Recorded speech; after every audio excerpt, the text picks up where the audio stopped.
We would have healed Babylon, but she is not healed. I'm going to start by giving all the praises, glory, and honor to Yahweh, Ba'ashem, Yahushai, Ba'ashem, Aruch double honors to the elder apostles and bishops of the great millstone that rule well. Peace, blessings, and salutations unto the for elect tabernacle of David scattered abroad throughout the earth.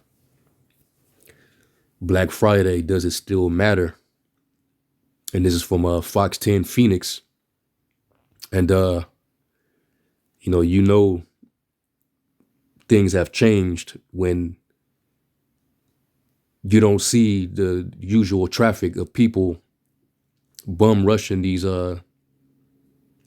retail stores and shopping malls, like it used to be.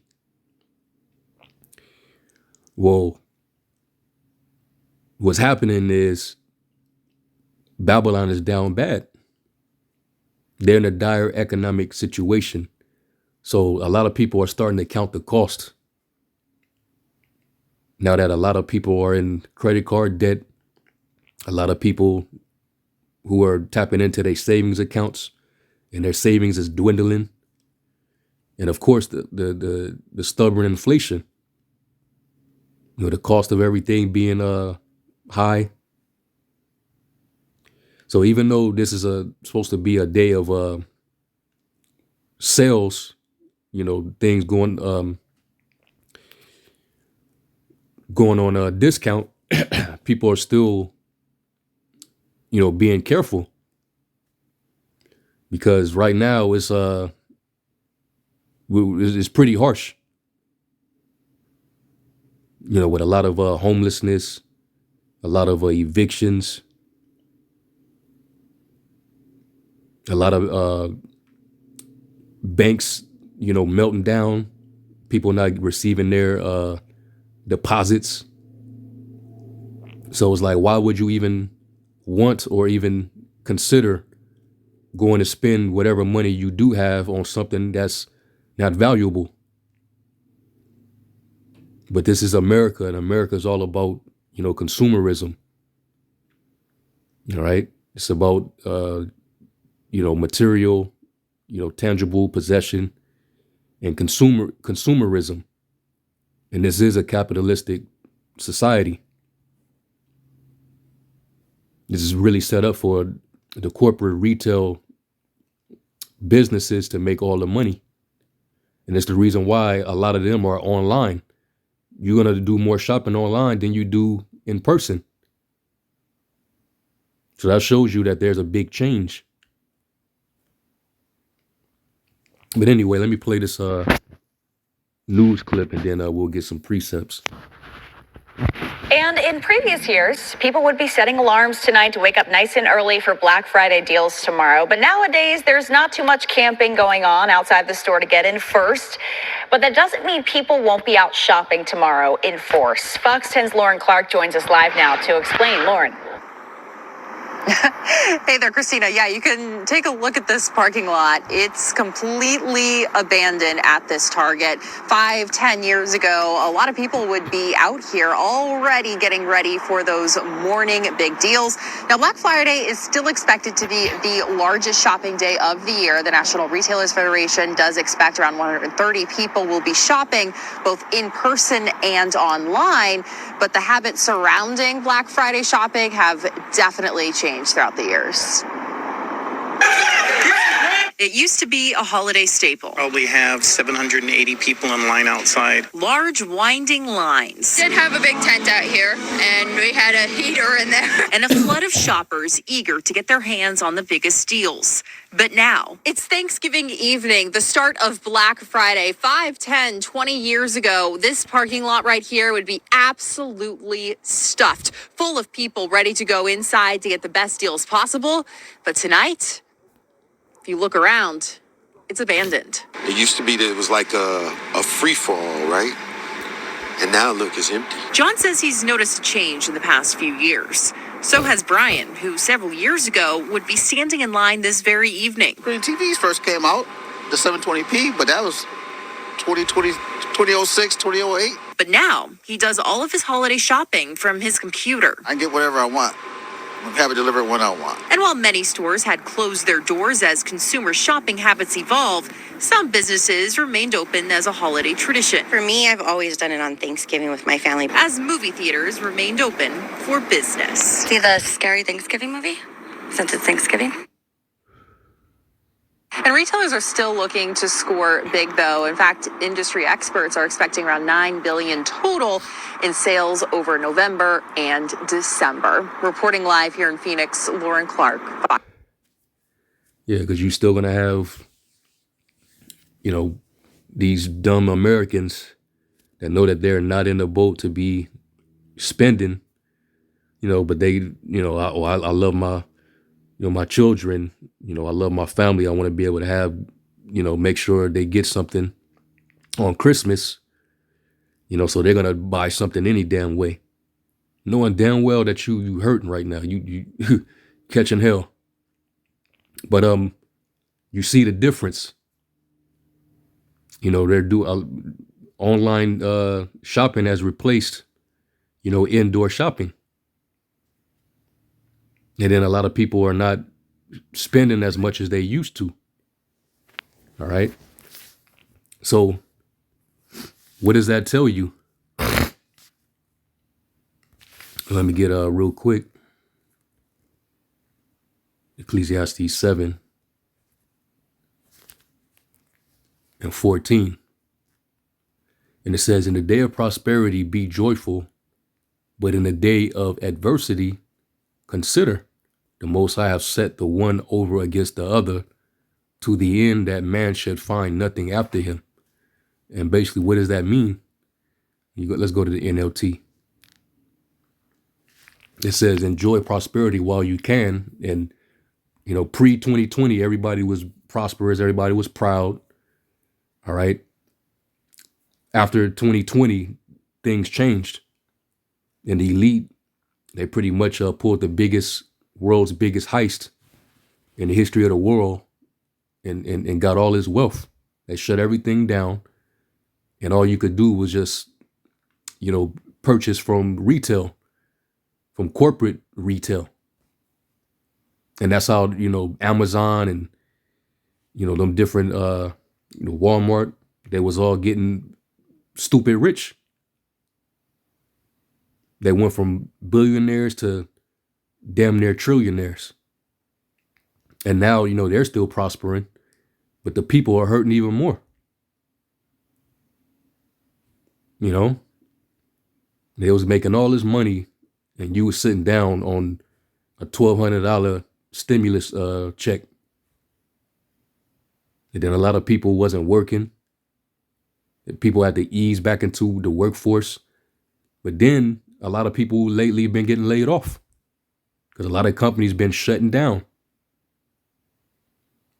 And it makes sense why a lot of these retail stores at these shopping malls and different, plazas and shopping centers been all closing down because people are not shopping like that anymore.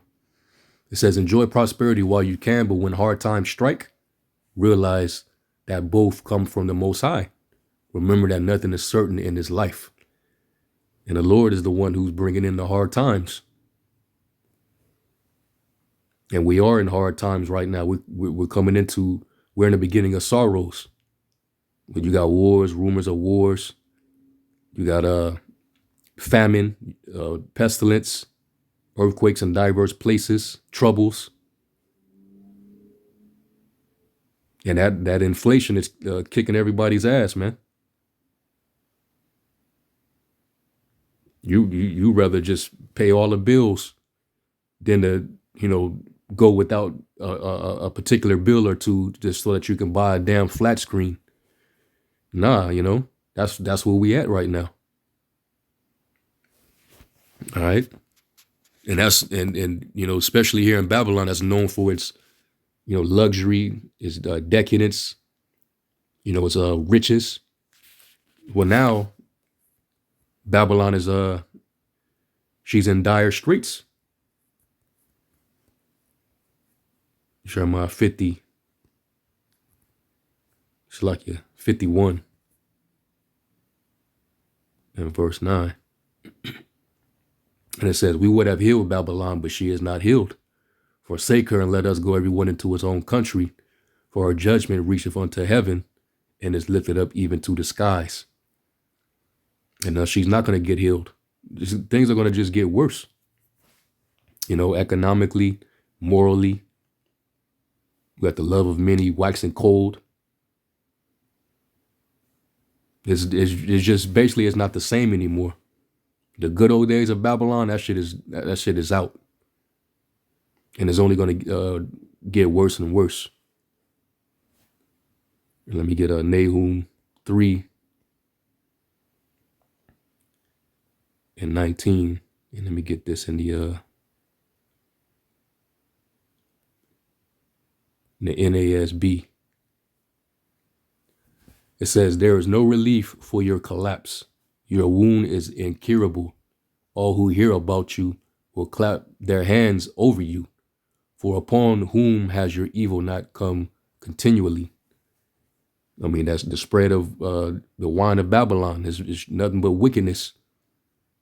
All right. And that's how they spread their evil, through that wine. Their evil, wicked philosophy, their democracy. And then, going to try to wage war against countries that don't want to drink of that wine, of her fornication. So this place deteriorating is really bringing joy to these other nations. That's was that Nahum, that the Lord will show the nations. As a matter of fact, I think I'm already there. Let's go to Nahum 3 and 5. I'm already in the chapter. Nahum 3 verse 5. And it says, behold, I am against thee, saith the Lord of hosts, and I will discover thy skirts upon thy face, and I will shew the nations thy nakedness and the kingdoms thy shame. It's not looking too bright in Babylon anymore, which, that was folly anyway. Come Black Friday, which about the origins of it, you Jakes, you shouldn't be wilding out. You shouldn't be out there at all, period.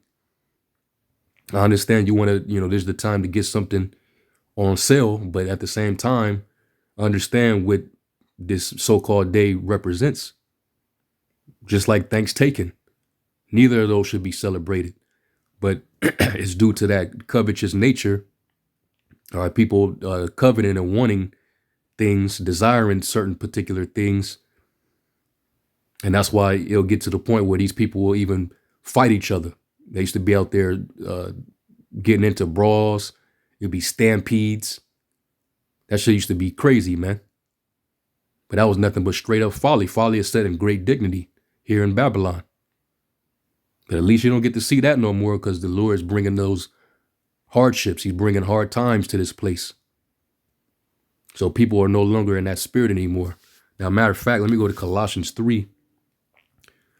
Because it even tells you that covetousness is as idolatry.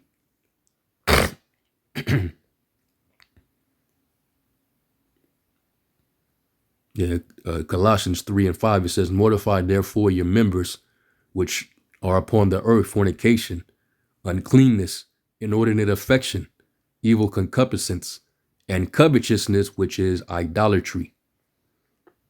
And a lot of these people coveting after, Jordans and, smart TVs and, things of that such. You damn near worship it. That you have to camp out, sleep outside in the cold, be out there for hours and hours. I could see if it's a famine and you trying to wait your turn to get some food from a damn soup kitchen or a food bank. And you people just wait. When a famine hits, it's gonna be like the old Black Friday when there was people trampling and running, stampeding, getting into brawls and fights. When a famine hit, the scriptures tell you that the shelves shall be found suddenly empty, the storehouses, and friends shall fight against each other like enemies. If you worry now, you seeing people blow each other away, a dude killing his whole family and then himself, or a woman killing her children. That's the love of many waxing cold. But wait to see how that intensifies when a famine hits. You're already dealing with inflation, the cost of food, being, you could still buy some food, but wait till hyperinflation hits. That's when you people really gonna go crazy, man. But going back to the scripture, it says covetousness, which is idolatry. All right, and these elites, these retailers, these corporate owners, that's how they set up their market for gain, because they know that you people are programmed with consumerism. That's why they'll run commercials, and even when you go to the stores, it'll be months in advance before a so-called holiday that they'll start having all of the things in association with that holiday. Like watch all the Christmas decorations and all that. You're gonna start. You probably already see it now in some of these stores. All right, a month or two before Halloween, you seeing all kind of jack-o'-lanterns and candy on sale, and this shit is all wickedness. It's all pagan. That's why we're not to have anything to do with none of these pagan days. All right, especially if you call yourself an Israelite and you know the truth. Let me get this real quick, and then I'm gonna go to that scripture.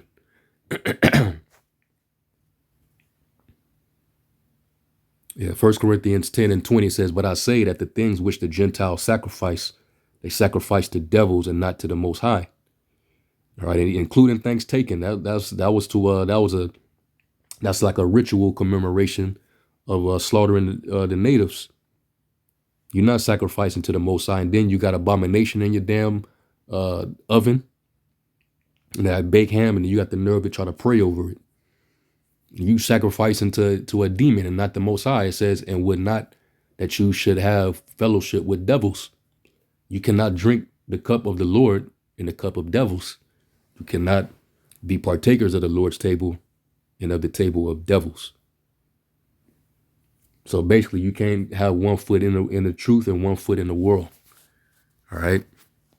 But anyway, let me get this scripture. This is Wisdom of Solomon 15 and verse 12. And this is going into idol makers. How they used to make a lot of money off of crafting idols, and people would buy up their crafts. So this is the mindset of an idol crafter. And Esau, his whole his corporate retail companies and businesses is based on that. That's how they sell. Whether it be Halloween, Sam's Hain, whether it be Thanksgiving, Black Friday, whether it be Christmas, whether it be Easter. It says, this is verse 11. It says, "For as he knew not his maker, and him that inspired him into an active soul and breathed in a living spirit, but they counted our life a pastime, and our time here a market for gain. For say they, we must be getting every way, though it be by evil means." And they know that a lot of these things that people covet after is they really, it's like they give their spirit to that particular thing, or that particular day, that they're commemorating. They're giving their whole spirit to it. And here it is, Esau, he's given that scenario as a market for gain for himself. So he capitalizes off of your ignorance and your idolatry. So now that hard times have come in, it's like, what's going to give now? Just pretty much the Lord taking away that mirth. All right, and when you go to let's go to Revelation 6 verse 6. And it says, I heard a voice in the midst of the four beasts say, a measure of wheat for a penny, and 3 measures of barley for a penny. And see thou hurt not the oil and the wine. And this is describing, hunger as a result of hyperinflation. NIV, it says, then I heard what sounded like a voice among the 4 living creatures saying, 2 pounds of wheat for a day's wages, and 6 pounds of barley for a day's wages, and do not damage the oil and the wine. CSB says, ESV, they both use the denarius, which was the Roman currency. It says, and I heard what seemed to be a voice in the midst of the 4 living creatures saying, a quart of wheat for a denarius and 3 quarts of barley for a denarius, and do not harm the oil and wine. So that's describing, the cost of food being too high. So it gets to that point, you're not worrying about no damn smart TV, all right? Or the new Grand Theft Auto. You're not worrying about that. So that explains a lot. And some people still got a little money, so they was able to do a little bit of shopping. And, we know where things are getting ready to head. So there'll be a point in time where you're going to need that device. All right. In order to, just like right now, they have the Amazon Go. All right. You got your debit and credit information. All right. And it reads that your information when you go through there, but you put your hand to the kiosk to buy it. So they're starting to condition the people for the MOCB system. All right, that's another reason why shopping has changed, because everything is going digital. When you go into a store now, certain stores, be prepared for them to tell you that we're not taking any cash, because everything is going digital. Certain restaurants, you can't pay with cash.